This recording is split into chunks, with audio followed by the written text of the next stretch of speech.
21 oldest Black celebrities who are LGBT that you didn't know about. What if the legends you admire were forced to hide who they loved just to survive?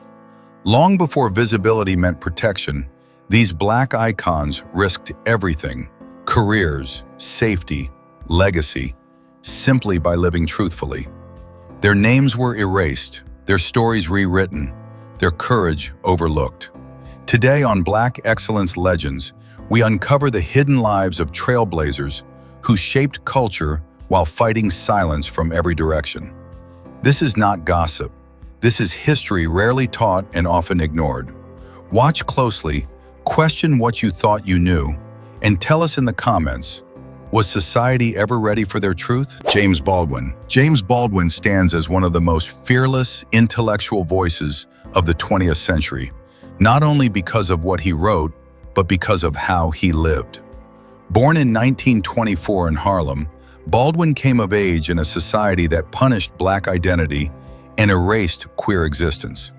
At a time when being openly gay could end a career, Baldwin refused silence. His life became an act of resistance long before activism had a name. Baldwin's literary impact is measurable and enduring. His novels, essays, and speeches reshaped American conversations on race, power, and identity.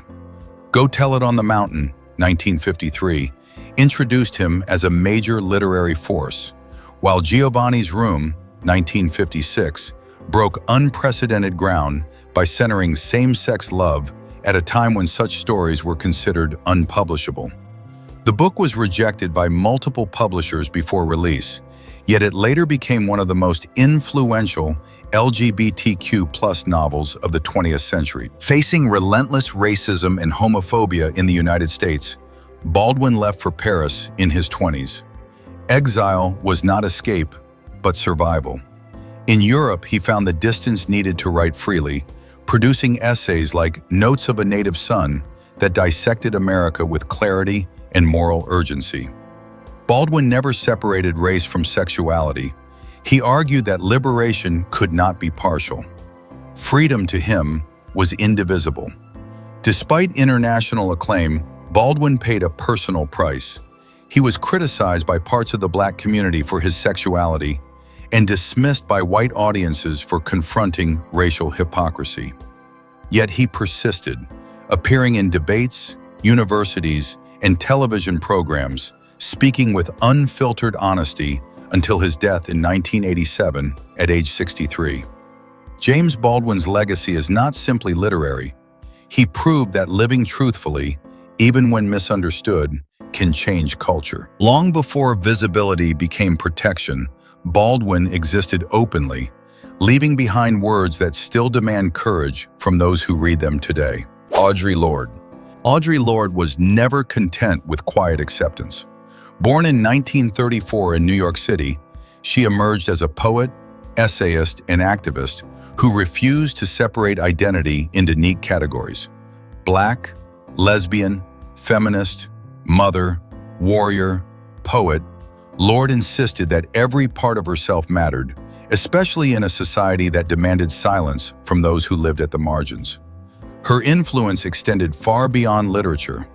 Through works such as Sister Outsider and The Cancer Journals, Lorde articulated how race, gender, sexuality, and illness intersected to shape lived experience. She challenged mainstream feminism for excluding women of color and confronted civil rights spaces that treated queerness as a liability. For Lorde, liberation was incomplete unless it included everyone. One of her most defining public moments came in the 1980s, when debates around LGBTQ+ visibility often centered on respectability and restraint. During a public meeting on gay rights in New York, a claim was made that same-sex affection should remain private. Lorde responded not with argument alone, but with action, openly affirming her relationship in a space designed to suppress such expression. The gesture transformed the room, forcing confrontation with the idea that love itself could be political. Lorde's courage came at a cost. She faced rejection from institutions, hostility from critics, and resistance even within activist circles. Yet she remained unwavering, arguing that silence would not protect those already targeted. Her famous assertion, "Your silence will not protect you," remains one of the most quoted lines in modern activism.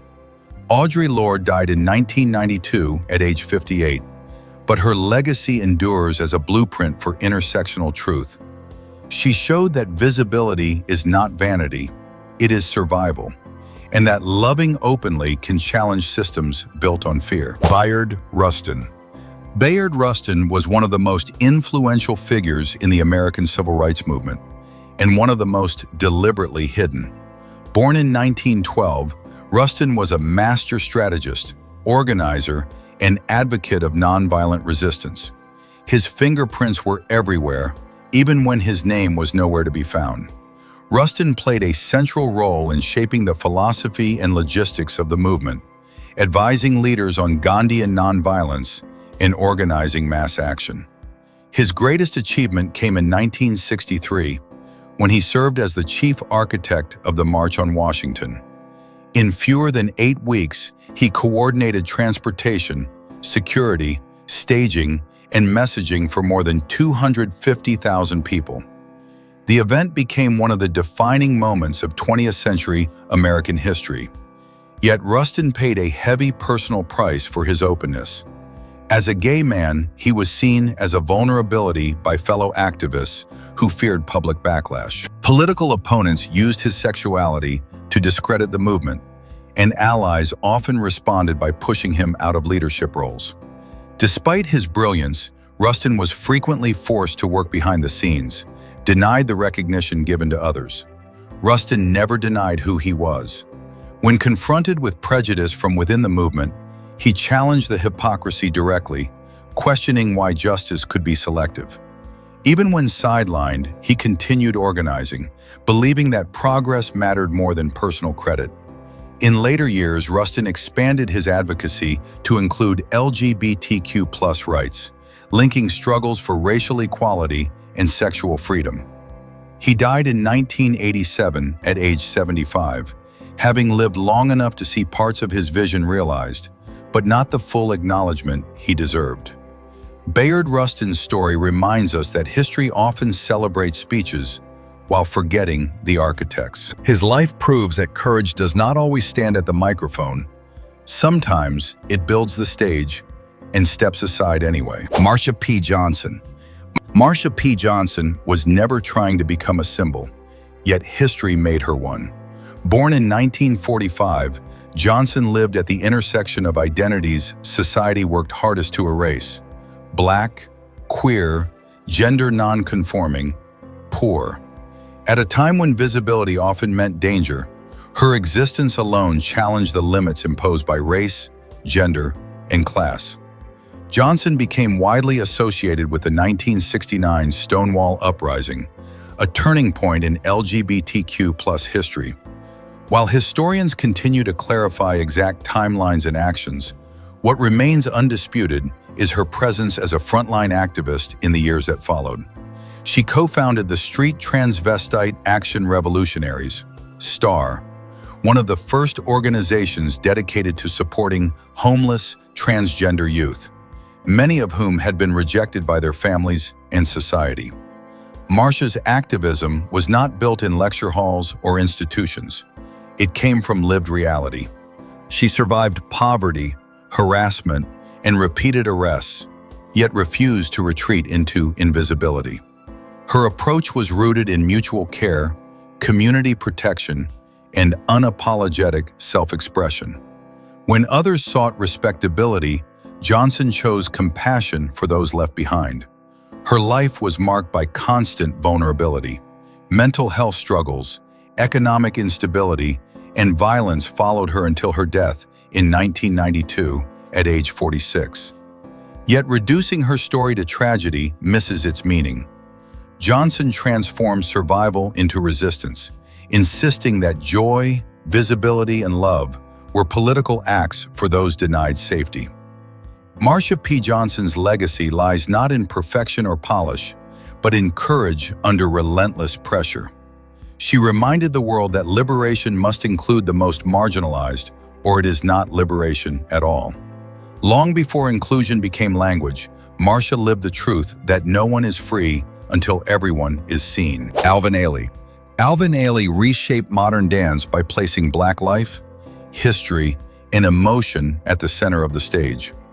Born in 1931 in Texas, Ailey grew up in a segregated America where artistic spaces rarely reflected his reality. Through movement rather than words, he built a language capable of expressing memory, pain, faith, and joy. In 1958, Ailey founded the Alvin Ailey American Dance Theater, a company that challenged the exclusionary norms of classical dance.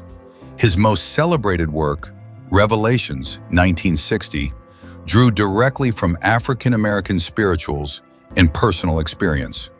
Performed by generations of dancers, the piece has been seen by millions worldwide and remains one of the most performed works in modern dance history.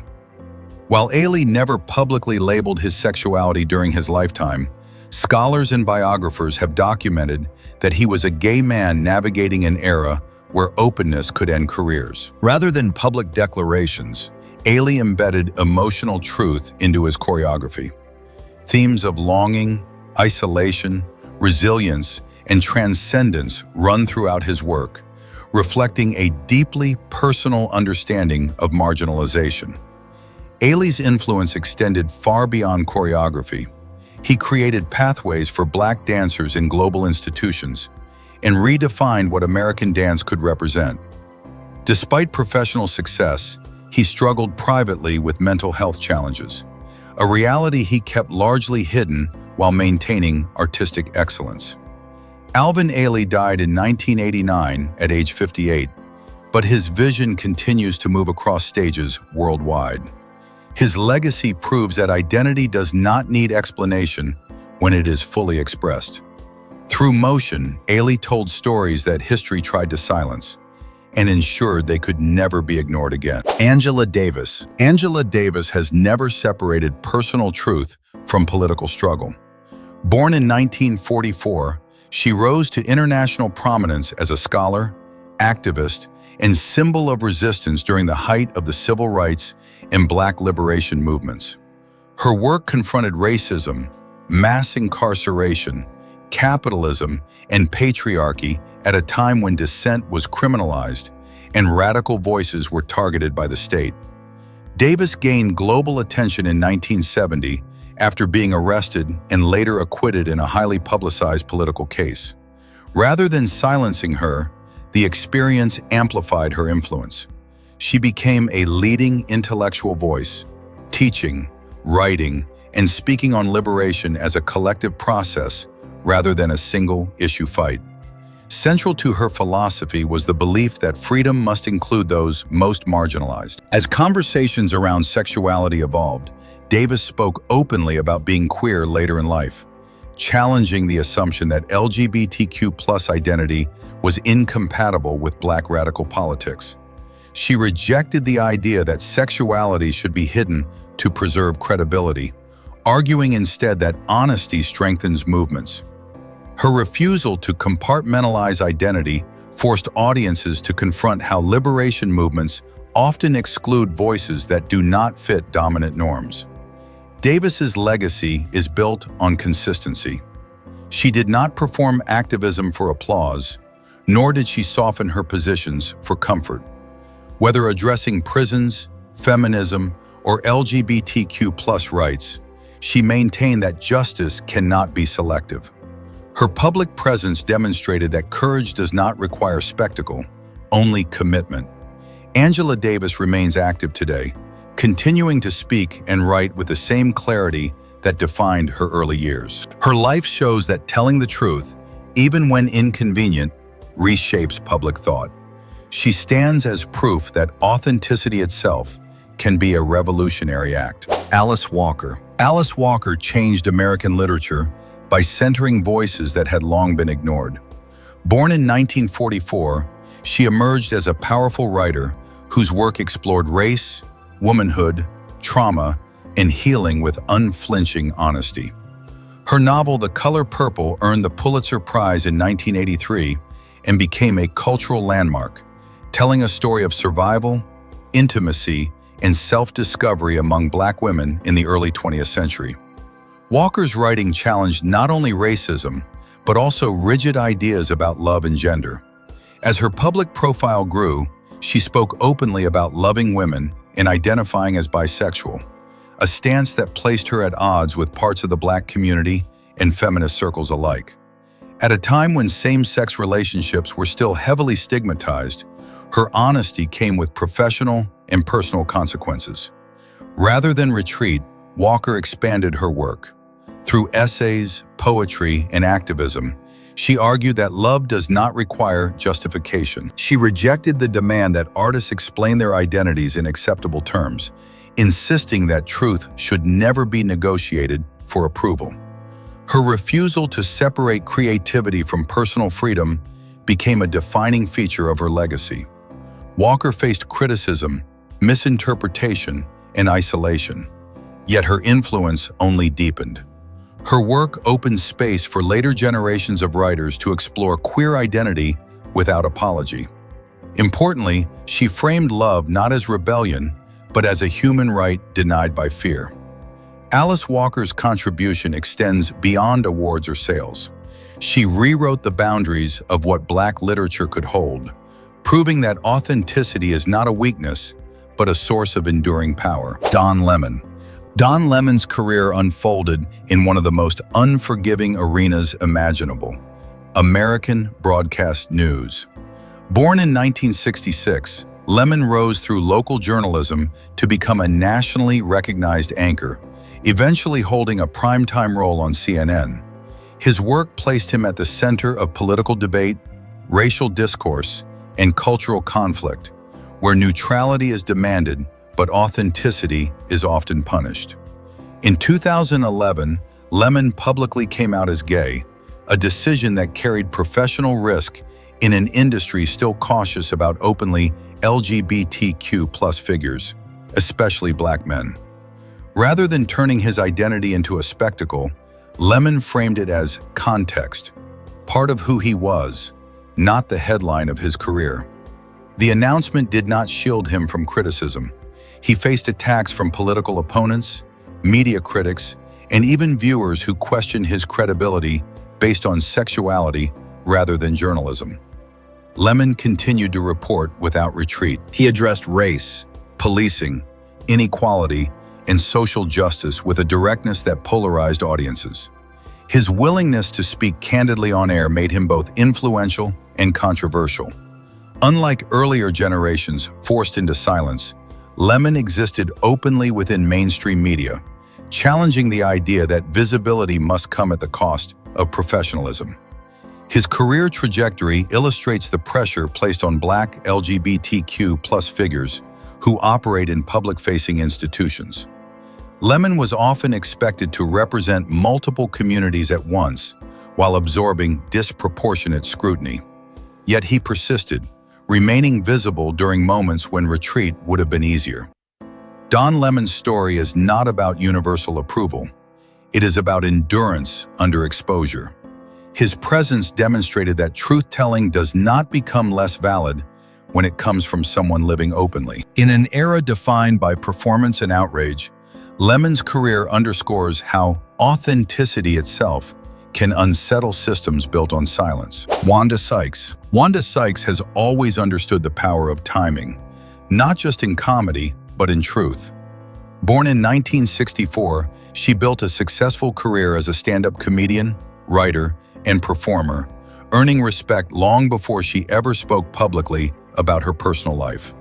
Her humor was sharp, political, and grounded in lived experience, making her one of the most recognizable voices in modern comedy. In 2008, Sykes publicly came out as gay during a rally opposing California's Proposition 8. The moment was unexpected, not because she lacked courage, but because she refused to treat her identity as a marketing event. She spoke plainly, without theatrics, asserting that visibility mattered when rights were under threat. The announcement made national headlines and reshaped how audiences understood her work. Unlike many performers, Sykes did not rebrand herself after coming out. Her comedy remained focused on race, politics, family, and social hypocrisy. What changed was the context. Her jokes carried added weight, grounded in the authority of someone living openly in a country still negotiating acceptance. Sykes faced backlash, but she also gained freedom. She spoke openly about marriage, motherhood, and navigating public life as a Black lesbian woman without softening her edge. Her success challenged the myth that honesty limits reach. Wanda Sykes' legacy lies in normalizing truth through humor. She proved that laughter does not dilute seriousness. It disarms it. By refusing silence and refusing spectacle, Sykes turned comedy into a space where authenticity could thrive without apology. RuPaul Andre Charles did not simply enter popular culture, he redefined it. Born in 1960, RuPaul emerged from the underground drag scene at a time when drag was often dismissed as parody or spectacle rather than art. Long before mainstream acceptance, RuPaul understood drag as transformation, not disguise, a form of self-expression that challenged rigid ideas of gender, identity, and power. His breakthrough came in the early 1990s when he crossed from subculture into mainstream visibility. Appearances on national television and music chart success made him one of the first openly gay Black performers to achieve mass recognition without compromising identity. Rather than explaining drag defensively, RuPaul reframed it as freedom, shifting the conversation from costume to confidence. The creation of RuPaul's Drag Race in 2009 marked a turning point not only for his career, but for LGBTQ+ representation globally. What began as a niche competition grew into a cultural phenomenon, winning multiple Emmy Awards and launching international franchises. The show provided visibility to queer performers across race, gender expression, and background, many of whom had never seen themselves represented with dignity. RuPaul's philosophy has always centered on self-acceptance. His often quoted mantra about loving oneself resonated because it was lived, not marketed. While critics have debated aspects of his influence, his impact on normalizing queer expression in mainstream media is measurable and lasting. RuPaul's legacy is not rooted in shock, but in endurance.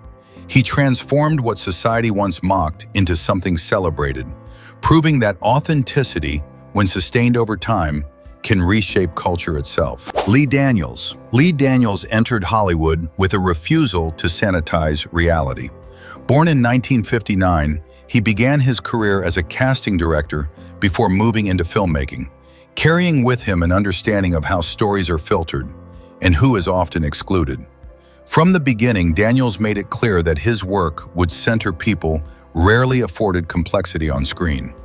His breakthrough as a director came with Precious, 2009, a film that confronted abuse, poverty, race, and sexuality without apology. The project faced skepticism before release, with critics questioning whether audiences would accept such unfiltered subject matter. Daniels rejected that caution, insisting that discomfort was not a flaw, but the point. The film earned multiple Academy Award nominations and forced conversations Hollywood had long avoided. Daniels continued this approach with television, most notably through Empire. By placing Black, queer, and gender non-conforming characters at the center of a mainstream drama, he challenged industry assumptions about what audiences would embrace.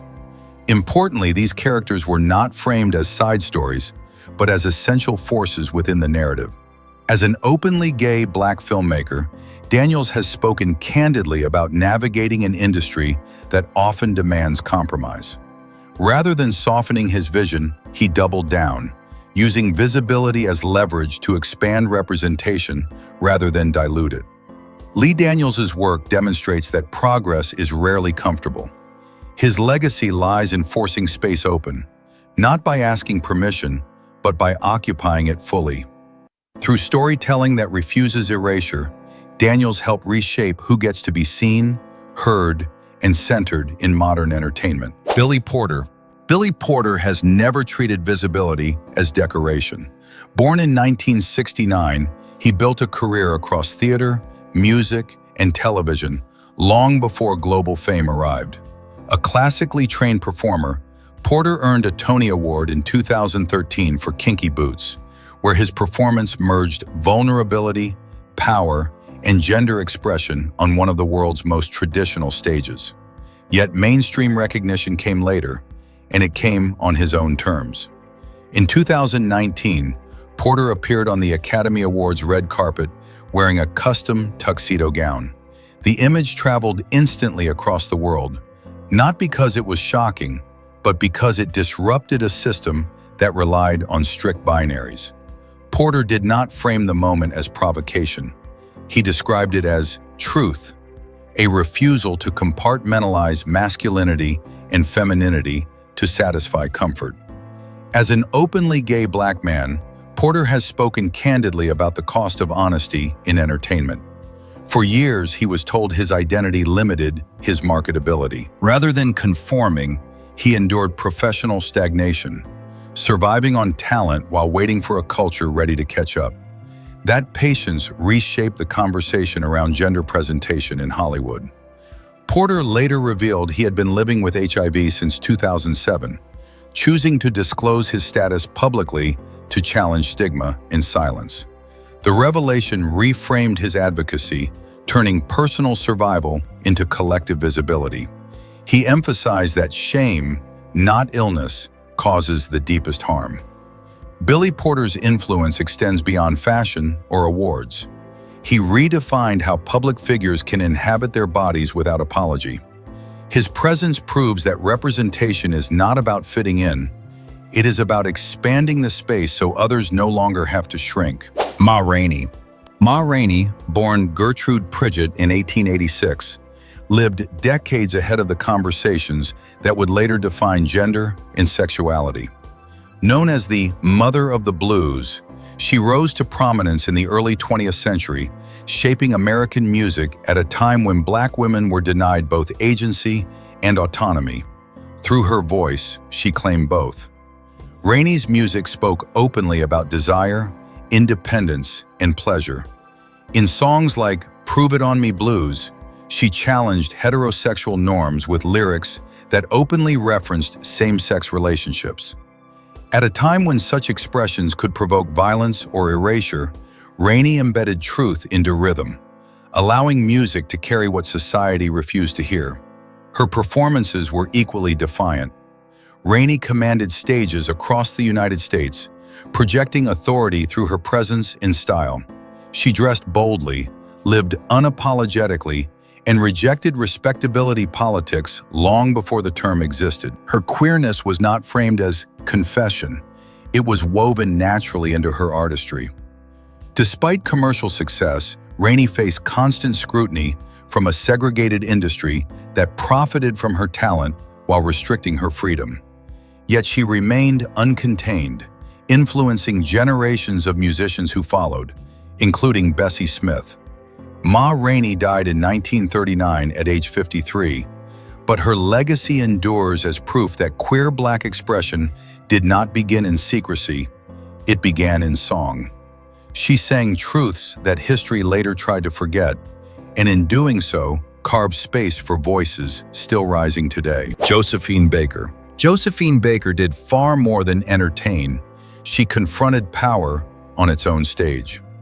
Born in 1906 in St. Louis, Baker grew up in extreme poverty during the height of racial segregation in the United States. When opportunity proved limited at home, she left for France in the 1920s, where her talent found space to breathe. On Parisian stages, Baker became an international sensation, redefining modern performance with movement, charisma, and unapologetic presence. Yet Baker's impact extended beyond fame. She used visibility as leverage, refusing to perform for segregated audiences and publicly condemning racial discrimination. During World War II, she served as a spy for the French resistance, using her celebrity to gather intelligence. a role later recognized with military honors from France. Her courage blurred the line between art and activism. Baker's personal life also defied rigid norms. History Earth records and biographical research confirm that she maintained relationships with both men and women, navigating sexuality with a freedom rare for her era. Rather than issuing public declarations, she lived openly within artistic circles, challenging expectations simply by existing outside prescribed roles. Her choice to wear traditionally masculine clothing, including tuxedos, on stage further disrupted gender norms, particularly during a time when Black women were heavily policed in appearance and behavior. Baker understood that visibility itself could challenge systems designed to exclude. Josephine Baker died in 1975 at age 68, having transformed entertainment into a platform for resistance. Her legacy proves that rebellion does not always shout. Sometimes it dances, refuses silence, and insists on dignity in spaces never designed to allow it. Bessie Smith. Bessie Smith did not ask permission to tell the truth. Born in 1894 in Tennessee, she rose to become the most successful blues singer of the 1920s, earning the title Empress of the Blues. Her voice carried authority, grief, humor, and defiance, qualities that resonated deeply with audiences navigating a segregated America. Smith's music was radical in its honesty. Her songs addressed desire, betrayal, independence, and survival without moral apology. Historical accounts and contemporaneous documentation confirm that Smith had relationships with both men and women, a reality reflected subtly yet unmistakably in her lyrics and personal life. At a time when queer identity was criminalized and erased, Smith refused to sanitize her experiences. Offstage, Smith lived with the same intensity she brought to performance. She challenged respectability politics, asserting autonomy in both career and personal relationships. Her queerness was not framed as rebellion, but as fact, an unspoken truth carried through tone, narrative, and presence. Despite her immense success, Smith faced structural exploitation and declining opportunities as musical tastes shifted. Yet her influence never faded.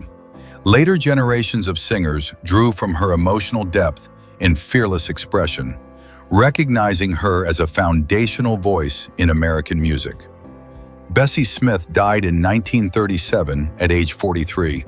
But her legacy endures in every artist who refuses silence. Through blues, she documented truths society tried to suppress, proving that music can preserve identity even when history attempts to erase it. Ethel Waters. Ethel Waters was one of the first Black women to conquer American entertainment across music, theater, film, and television. Born in 1896, she emerged during an era when Black performers were expected to remain invisible, obedient, and interchangeable. Waters rejected all three. Her voice, rich with lived experience, carried her from blues clubs to Broadway and eventually to Hollywood, where she became one of the earliest Black women nominated for an Academy Award. Waters' significance extended beyond achievement. She navigated fame while refusing to conform to rigid expectations of gender and sexuality. Biographers and historical records confirm that Waters had romantic relationships with women, including dancers and performers within her professional circles. In a period when such truths could destroy careers, she lived with quiet defiance, never packaging her identity for public consumption, yet never denying it either. Her career was marked by contradiction. Waters broke barriers on stage while facing exclusion behind the scenes. She was celebrated for her talent, but limited by an industry that exploited Black creativity without granting full agency. Over time, professional setbacks and personal struggles led her toward religion later in life, a shift often misunderstood as denial rather than survival within a hostile cultural environment. Waters' legacy lies in endurance. She proved that excellence could not be erased even when truth had to be partially hidden. Her life reflects the complexity of existing openly when openness itself carried danger. By occupying spaces never meant for her, Ethel Waters expanded the boundaries of what Black women and queer Black women could imagine possible. Gladys Bentley. Gladys Bentley lived her truth in full view of the world long before language existed to protect it. Born in 1907, Bentley rose to fame during the Harlem Renaissance, becoming one of its most daring and unforgettable figures. As a blues singer and pianist, she commanded nightclubs with humor, power, and unapologetic presence, often dressed in tailored men's suits and top hats that shattered gender expectations. Bentley did not code her identity. She openly expressed attraction to women, sang lyrics that mocked heterosexual norms, and performed with a confidence that left no room for ambiguity. In the 1920s and early 1930s, Harlem's nightlife allowed space for such freedom, and Bentley became a star precisely because she refused concealment. However, that freedom did not last. As cultural conservatism tightened in the late 1930s and 1940s, Bentley faced mounting pressure to conform. Performance opportunities disappeared, and public scrutiny intensified. In later years, she distanced herself from her earlier identity, a shift historians widely interpret as a response to survival rather than transformation. Bentley's story is one of visibility without protection. She dared to live openly before laws, movements, or public sympathy existed to shield her. That courage came at a cost, but it also left an indelible mark. Gladys Bentley did not just bend norms, she broke them, proving that authenticity itself can become history, even when history later tries to look away. Jackie "Moms" Mabley. Jackie "Moms" Mabley was a revolutionary disguised as a comedian. Born in 1894, she built her career during an era when Black women were rarely allowed public voices, let alone complex ones. Taking the stage in her trademark house dress and sly grin, Mabley used humor as both shield and weapon, delivering sharp social commentary under the cover of laughter. Mabley was one of the earliest successful Black female stand-up comedians, performing on the Chitlin circuit and later breaking into mainstream television in her later years. Her comedy tackled racism, sexism, aging, and hypocrisy with fearless clarity. What made her work especially radical was how openly she referenced same-sex attraction at a time when such topics were taboo even within Black communities. Historical accounts and personal letters confirm that Mabley was romantically involved with women throughout her life. Rather than hiding this reality, she wove it subtly into her routines, joking about desire and independence in ways audiences could not easily dismiss. Humor allowed her to say what could not be spoken plainly. Mabley's openness came at a cost. She operated in an entertainment industry that tolerated her brilliance while ignoring her humanity. Yet she endured, performing into her 70s and achieving national recognition late in life. When she finally appeared on mainstream television, she did so without softening her voice or reshaping her truth. Jackie "Moms" Mabley died in 1975 at age 81, leaving behind a legacy that stretches far beyond comedy. She proved that laughter could be an act of resistance, and that truth, when delivered with wit, could survive even the most unforgiving eras. Billy Strayhorn. Billy Strayhorn lived in a world that celebrated his genius while denying his full identity. Born in 1915, he emerged as one of the most gifted composers and arrangers in jazz history, best known for his long collaboration with Duke Ellington. Strayhorn's musical fingerprints shaped classics such as Take the A Train, Lush Life, and Chelsea Bridge, compositions that remain foundational to American music. Unlike many of his contemporaries, Strayhorn lived openly as a gay man within artistic circles, a rare act of quiet defiance in the mid-20th century. While the broader society criminalized and stigmatized queer identity, Strayhorn refused to conceal who he was. His openness did not come through public speeches, but through personal authenticity and artistic integrity. Strayhorn's position was precarious. As a black gay man in a racially segregated industry, he faced layered barriers to recognition. Much of his work was attributed to Ellington, a reflection of the era's power structures rather than his lack of contribution. Yet Strayhorn remained focused on creation rather than credit, allowing music to carry truths words could not. His compositions often reflected themes of longing, displacement, and introspection, emotional landscapes shaped by living outside accepted norms. Jazz became his language of freedom, a space where identity could exist without explanation. Billy Strayhorn died in 1967 at age 51, but his influence continues to echo through every note that values honesty over conformity. His life stands as proof that authenticity does not always announce itself. Sometimes it endures quietly, reshaping culture from within. Lorraine Hansberry. Lorraine Hansberry changed American theater by forcing it to tell the truth. Born in 1930, she became the first black woman to have a play produced on Broadway with A Raisin in the Sun, 1959. The work shattered expectations, presenting black family life with complexity, dignity, and political weight at a time when such stories were largely excluded from mainstream stages. Hansberry's brilliance extended beyond race. Though widely known for her civil rights advocacy, she also engaged deeply with questions of gender, sexuality, and personal freedom. Historical letters, essays, and her involvement with early LGBTQ+ publications reveal that Hansberry identified with queer experiences and supported lesbian and gay rights long before public discourse allowed for safety. She wrote under initials when contributing to LGBTQ+ causes, a strategic choice in an era where openness could end careers. Rather than separating these concerns, Hansberry viewed liberation as interconnected. Her writing challenged the idea that the American dream was neutral, exposing how race, class, and identity determined who was allowed to belong. While A Raisin in the Sun did not explicitly center queer relationships, its insistence on self-determination and resistance to imposed roles reflected Hansberry's broader philosophy. Hansberry's career was tragically brief.